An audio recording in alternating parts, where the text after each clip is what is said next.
दोस्तों अभी अभी सबसे बड़ी और हैरान कर देने वाली खबर सामने निकल कर आ रही है। दोस्तों एक आदमी ने दावा किया है कि वो भविष्य से आया हुआ है, समय यात्रा करके आया हुआ है और वो एलियंस के बारे में सबसे बड़ा खुलासा किया है। और दोस्तों इस वीडियो के माध्यम से आपको बताएंगे कुछ ऐसे रियल घटनाएं इससे पहले भी हो चुकी हैं समय यात्रा को लेकर, उसका प्रमाण भी पेश किया गया है। तो दोस्तों सारे सबूत के साथ आपको इस वीडियो के माध्यम से सारी जानकारी मिलने वाली है, तब आपको ये यकीन हो जाएगा कि क्या समय यात्रा संभव है या नहीं। तो दोस्तों वीडियो काफी इंटरेस्टिंग बनने वाली है, तो दोस्तों वीडियो को स्टार्टिंग से लास्ट तक जरूर देखिएगा। वीडियो को फटाफट लाइक कर दीजिए, इस वीडियो पर 10,000 लाइक आना चाहिए। और दोस्तों कमेंट्स बॉक्स में अपने विचार और जय हिंद लिखना मत भूलिएगा।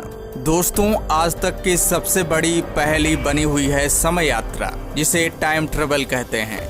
जब समय यात्रा की बात आती है तो हमारे शरीर में एक रोमांच की लहर दौड़ जाती है। समय यात्रा को कुछ लोग असंभव मानते हैं, पर क्या वाकई ऐसा है? समय यात्रा के विषय पर वैज्ञानिक शोध निरंतर चलते रहते हैं, परंतु वैज्ञानिक आज भी समय यात्रा की गुत्थी को नहीं सुलझा पाए हैं। इसलिए समय यात्रा आज भी हमारे लिए हैरान कर देने वाला विषय है। समय यात्रा बस कोई सोच नहीं है, बल्कि इतिहास में हमें इसके कई सबूत मिलते हैं। समय यात्रा की कल्पना करना ही बहुत मुश्किल है, पर ऐसे कई सबूत मिलते हैं जो समय यात्रा को दर्शाते हैं, जो बेहद रहस्यमयी हैं। हम ये तो नहीं कह रहे हैं कि ये सारे सबूत सही हैं, पर ये हमें सोचने पर जरूर मजबूर कर देते हैं कि वाकई में समय यात्रा सच हो सकती है।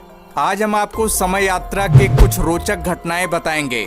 लोगों का मानना है कि इन सारे लोगों ने समय यात्राएं की हैं। फिलाडेल्फिया प्रयोग, फिलाडेल्फिया एक्सपेरिमेंट एक मिलिट्री एक्सपेरिमेंट है। इस एक्सपेरिमेंट को यूएस नेवी ने फिलाडेल्फिया के समुद्री इलाके में 28 अक्टूबर 1943 को शुरू किया था।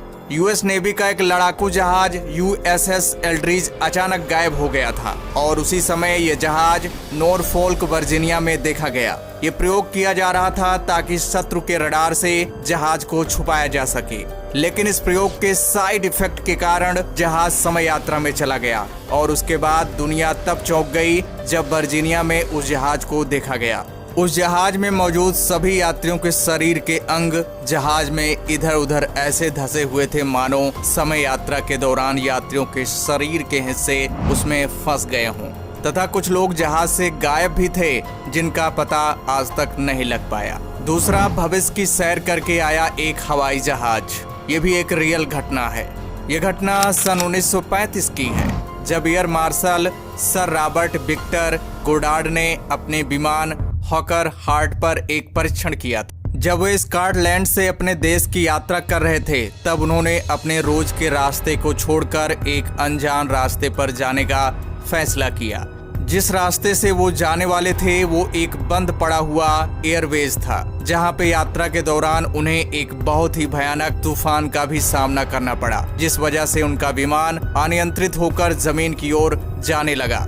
उन्होंने बड़ी मुश्किल से अपने विमान को जमीन पर उतारा, लेकिन वो नज़ारा देखकर वो बहुत ही अचंभित हुए, क्योंकि वो बंद पड़ा हुआ एयरवेज पूरी तरह चालू था।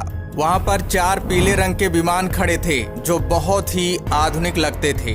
जब वो 4 साल बाद वहाँ गए तो वे 4 विमान उन्हें वहाँ फिर से खड़े दिखाई दिए, जिनको उन्होंने 4 साल पहले वहाँ देख लिया था। इन सब विमानों का आविष्कार उनके देखे जाने के कई साल बाद हुआ था। उन्होंने ये बात अपने साथियों को बताया तो किसी ने भी उनकी बात पर भरोसा नहीं किया। उन्हें विश्वास नहीं हुआ कि ये सब कैसे हुआ। तीसरी घटना है चीन में मिली 400 साल पुरानी घड़ी।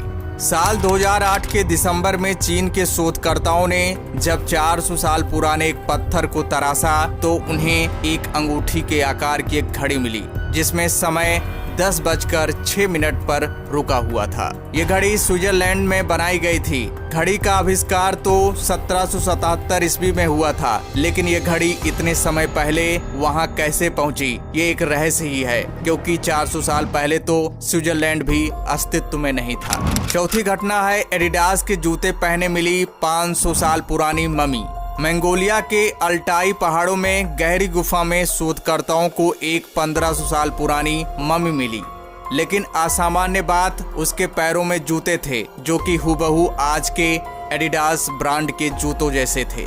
ऐसे में सवाल ये उठता है कि 500 साल पुरानी इस मम्मी के पैरों में इस तरह के जूते कहां से आए। इन जूतों के ऊपर 3 स्ट्रिप लाइन भी है जो कि एडिडास के जूते पर ही होती है। इस घटना के बाद टाइम मशीन पर शोध कर रहे वैज्ञानिकों को मानना है कि हो सकता है कि पुराने समय में टाइम मशीन का प्रयोग किया जाता हो जो बदलते वक्त के साथ कहीं खो गई होगी। 5वां, द मोनटॉक प्रोजेक्ट। मोनटॉक एक बहुत बड़ी प्रयोगशाला थी जहां पर बहुत ही रहस्यमयी प्रयोग किए जाते थे जो कि समय यात्रा से संबंधित होते थे। साल 1980 में वैज्ञानिक फ्रेस्टेन, MS निकोलस और एल्बिलिक ने यह दावा किया कि उन्हें कुछ ऐसी बातें याद आ रही हैं जो उनको भुला दी गई थी। यहाँ पर एक टाइम टनल बनाई गई थी जिसकी मदद से वैज्ञानिक समय यात्रा करके साल 1943 में पीछे जा सकते थे। बहुत ही अचंभित कर देने वाली बात थी कि क्या वाकई वहां पर समय यात्रा से संबंधित प्रयोग होते थे, क्या वहां के वैज्ञानिक ने सच में समय यात्रा की थी। ये सब एक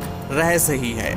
एलेक्जेंडर स्मिथ नाम के शख्स ने इपेक्स टीवी से बात करते हुए कुछ वक्त पहले कहा था कि वो साल 1981 में ही टाइम ट्रेवल कर साल 2118 में गया था और वहां से वो वापस आया। शख्स ने एक तस्वीर भी दिखाई जिसमें कुछ ऊंची इमारतें नजर आ रही हैं। उसका कहना है कि वो फोटो भविष्य में खींची गई है। एलेक्जेंडर ने कहा कि वो अमेरिकी खुफिया विभाग CIA के एक टॉप सीक्रेट मिशन को पूरा करने के लिए साल 1981 में भविष्य की यात्रा पर निकला था। स्मिथ ने एक इंटरव्यू में दावा किया था कि भविष्य में एलियंस धरती पर आ जाएंगे और वो अलग अलग देशों के लीडरों से संपर्क साधेंगे। यही नहीं, स्मिथ ने बताया है कि साल 2118 में तीसरा विश्व युद्ध अमेरिका और नॉर्थ कोरिया के बीच होगा। अपने दावे को सच बताने के लिए स्मिथ ने इंटरव्यू में एक तस्वीर भी दिखाई। उसने दावा किया है कि वो तस्वीर भविष्य में खींची गई है। तस्वीर में कई इमारतें दिख रही हैं। उसने दावा किया है कि वो ग्रीन स्काई स्क्रेपर हैं जो भविष्य में बना करेंगे। शख्स ने इंटरव्यू में कहा, मैं CIA के एक टॉप सीक्रेट मिशन पर साल 2118 में गया था। मेरे ख्याल में ये टाइम ट्रेवल से जुड़ा पहला ऐसा मिशन। 2118 तक धरती पर एलियंस आने लगेंगे। वो हमसे काफी स्मार्ट होंगे और उनसे इंसानों को खतरा भी होगा, मगर वो धरती पर रहेंगे नहीं, वो अपनी दुनिया से अक्सर आते जाते रहेंगे। शख्स ने कहा कि भविष्य में जलवायु परिवर्तन और ग्लोबल वार्मिंग के कारण लोगों को काफी मुश्किलों का सामना करना पड़ेगा। तो दोस्तों, ये बड़ी खबर है। आपको सारी चीजें समझ में आ गई होगी। आप क्या सोचते हैं इसके बारे में कमेंट्स करके जरूर बताइएगा। तो दोस्तों, जय हिंद, जय भारत।